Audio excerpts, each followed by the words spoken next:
Bismillahirrahmanirrahim. Assalamualaikum warahmatullahi wabarakatuh. Syukur alhamdulillah kita bisa berjumpa lagi di channel ini. Salawat dan salam selalu dan tetap tercurahkan kepada junjungan kita Nabi besar Muhammad SAW. Allahumma salli ala Sayyidina Muhammad wa ala ali Sayyidina Muhammad. Harapan dan doa saya, semoga saudaraku semuanya selalu diberikan kesehatan, dilapangkan rezekinya, diampuni dosa-dosanya, dan dipanjangkan umurnya. Amin ya rabbal alamin. Saudara muslim yang dirahmati Allah Subhanahu wa taala, dalam Islam, malaikat adalah makhluk yang diciptakan dari cahaya oleh Allah Subhanahu wa taala. Maka dari itu, malaikat tidak pernah berdosa dan sangat taat kepada Allah. Malaikat diciptakan bertujuan untuk melakukan tugas-tugas tertentu. Salah satunya menjalankan tugas mendoakan hamba Allah di dunia. Sebagaimana malaikat adalah makhluk yang mulia, maka bila kita didoakan olehnya adalah sebuah hal yang beruntung, sebab doa dari malaikat jauh lebih mudah diijabah.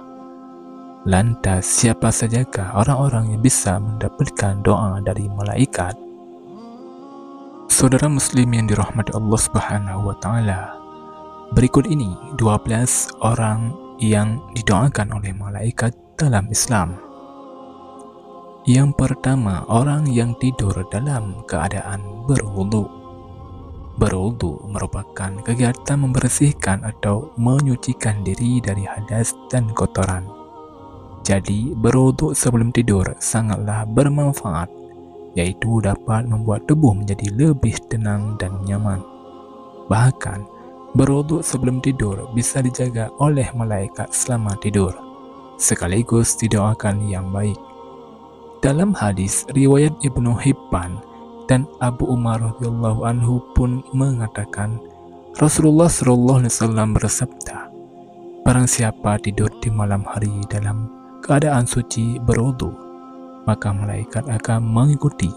Lalu ketika ia bangun, niscaya malaikat akan berucap, ya Allah, ampunilah hamba-Mu si fulan, karena ia tidur di malam hari dalam keadaan selalu suci. Yang kedua, orang yang sedang duduk menunggu waktu sholat. Malaikat akan senantiasa berdoa kepada hamba Allah jika orang itu suka menanti-nantikan atau menunggu waktu sholat tiba. Orang yang selalu menunggu waktu sholat dalam keadaan suci, maka akan mendapatkan ampunan dari Allah Subhanahu wa taala. Imam Ibnu Huzaimah meriwayatkan salah satu hadis dalam kitab sahihnya bahwa sesungguhnya Rasulullah SAW bersabda, tidaklah seseorang di antara kalian duduk menunggu salat selama ia berada dalam keadaan suci, melainkan para malaikat akan mendoakannya, ya Allah, ampunilah ia, ya Allah, sayangilah ia. Yang ketiga, orang yang berada di saf jamaah paling depan. Khusus untuk para ikhwan atau pria yang datang ke masjid lalu berwudu dan mengambil saf barisan jamaah yang pertama atau paling depan untuk salat, maka ada keutamaan khusus yang akan didapatkannya. Nabi Muhammad SAW menunjukkan keutamaan saf pertama dalam sabdanya, sesungguhnya Allah dan para malaikatnya bersalawat kepada orang yang salat di saf pertama. Hadis riwayat Abu Daud. Dan Rasulullah SAW bersabda juga bahwa sebaik-baik saf bagi laki-laki adalah yang paling depan, dan yang paling jelek adalah yang paling belakang. sebaik-baik saf bagi wanita adalah yang paling belakang, dan yang paling jelek adalah yang paling depan. Hadis riwayat Muslim. Yang keempat, orang yang menyambung saf kosong. Pasalnya, barisan atau saf salat harus sempurna, tidak boleh ada sela-sela yang kosong. Harus rapat dan lurus supaya seperti berbarisnya para malaikat di sisi Rabb mereka yang selalu menyempurnakan saf-saf barisan, rapat serta lurus dalam barisannya, sabda Rasulullah SAW. Dan supaya menyambung saf yang kosong biar tidak ditempati oleh syaitan, maka hendaklah kita untuk selalu menyambung saf kosong ketika mau salat. Demikian juga Rasulullah SAW bersabda, sesungguhnya Allah dan para malaikat selalu mendoakan orang-orang yang menyambung saf-saf dalam salat. Siapa saja yang mengisi bagian saf yang kosong akan diangkat derajatnya oleh Allah satu tingkat. Hadis riwayat Ibnu Majah. Yang kelima, orang yang mengucap amin setelah imam membaca Al-Fatihah. Salat adalah amalan wajib yang pertama kali dihisab, oleh karena itu salat harus disempurnakan dari takbiratul ihram hingga tahiyatul akhir supaya kita diselamatkan oleh Allah kelak. Seperti amalan dalam salat yang perlu diperhatikan dan seringkali dianggap remeh, yaitu mengucapkan kata amin setelah imam membaca Al-Fatihah. Padahal mengucapkan amin tersebut merupakan perhiasan salat dan memiliki keutamaan yang luar biasa, yaitu ucapan amin itu bersamaan dengan aminnya para malaikat menjadikan dosa-dosa hamba diampuni serta menjadi penyebab terkabulnya doa. Yang keenam, orang yang duduk di tempat salatnya setelah melakukan salat. Pastinya senang bukan jika didoakan yang baik oleh malaikat, apalagi diselawatkan. Itu juga merupakan doanya malaikat bagi orang yang selalu duduk di tempat salatnya setelah melakukan salat. Lebih baik kita duduk dulu setelah melaksanakan salat, yaitu diisi dengan zikir dan doa, sehingga malaikat akan mendoakan kita yang terbaik di hadapan Allah Subhanahu wa Ta'ala. Yang ketujuh, orang yang melakukan salat subuh dan asar secara berjamaah. Salat subuh memiliki keistimewaan tersendiri. Subuh adalah waktunya para malaikat berkumpul datang sehingga ada banyak hal tak terkira. Namun biasanya di waktu tersebut merupakan hal yang memberatkan untuk melakukan salat. Butuh perjuangan untuk bisa melakukan kewajiban tersebut. Seperti contohnya orang melewati waktu subuh karena tidak bangun pagi. Padahal salat subuh bisa disaksikan banyak malaikat. Begitupun dengan salat asar. Waktu tersebut orang sangat sibuk, merasa enggan dalam melakukan kewajiban.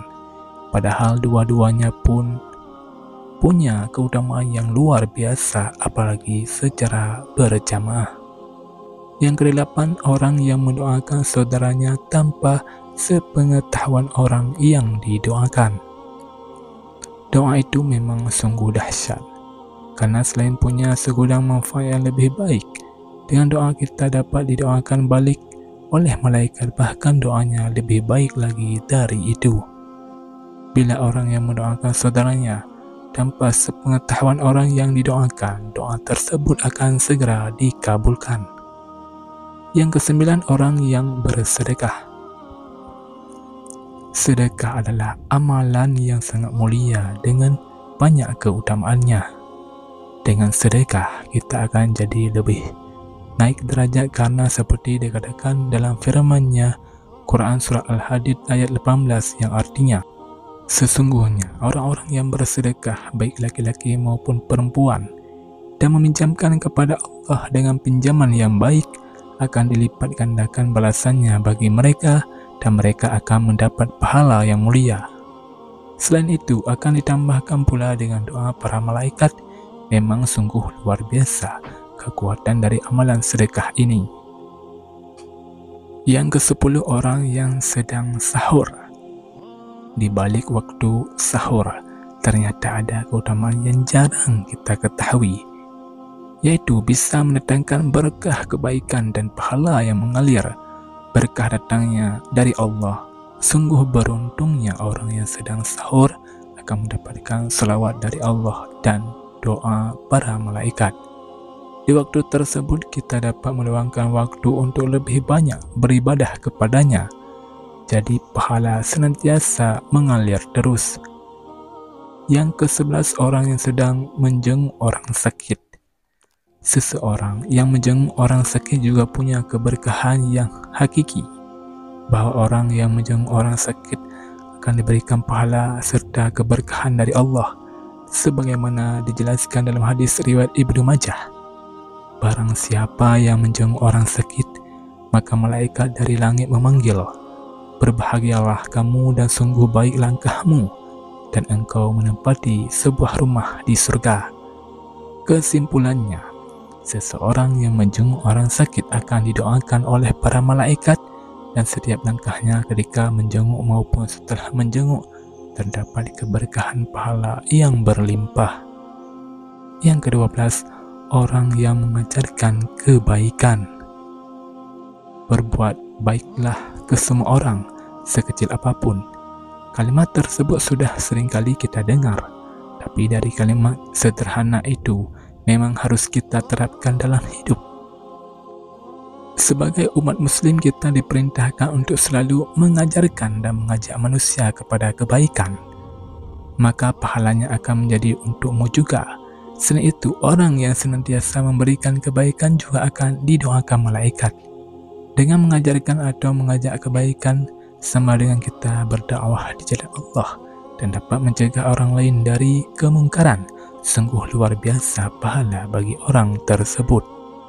Saudara muslim yang dirahmati Allah Subhanahu wa Ta'ala, demikianlah orang-orang yang mendapatkan doa dari malaikat. Semoga kita semua menjadi orang-orang yang selalu mendapatkan doa dari para malaikat. Dan semoga video ini bermanfaat bagi kita semua.